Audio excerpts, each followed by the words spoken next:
একমাত্র আমাদের উপায় হলো গণতান্ত্রিক পদ্ধতিতে আন্দোলন করা। আর সেই আন্দোলন করতে নেমে আজকের বর্তমান সময়ে আমি যেটা অনুভব করছি যে সব থেকে যদি শত্রু হয় আমার জাতি, আমার গাদ্দার সব থেকে বেশি। কি বললাম? কে? আমার কাছে যদি ফোনে আপনাকে দেখায় আপনি অবাক হয়ে যাবেন। যে মানুষগুলোর নামগুলো দিয়ে মেসেজগুলো করেছে, যারা সরাসরি কারণ ব্রিগেড আন্দোলন যদি হয় ভারতবর্ষের নাম্বার 1 ঐতিহাসিক আন্দোলন হবে, আর ইনশাআল্লাহ আমরা করে দেখাবই। সব চক্রান্তকারীরা বহু চক্রান্ত করেছে। কোন কোন জায়গায় মিটিং হয়েছে, কারা নেতৃত্ব দিয়েছে, সব খবর আমাদের কাছে আছে।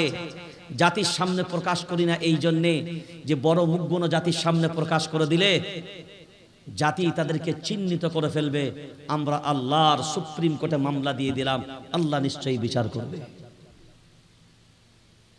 কেউ মনে মনে ভাবছে শুধু বুঝি আন্দোলন করার অধিকার আমাদের আছে আর বাকি মুসলমানের অধিকার নাই।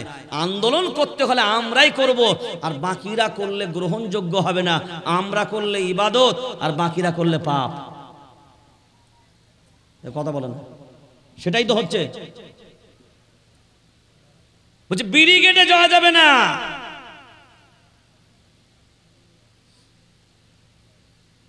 কারণ বলছে তো মুসলিম পার্সোনাল ল বোর্ডের ডাক, আমাদের তো ডাক না।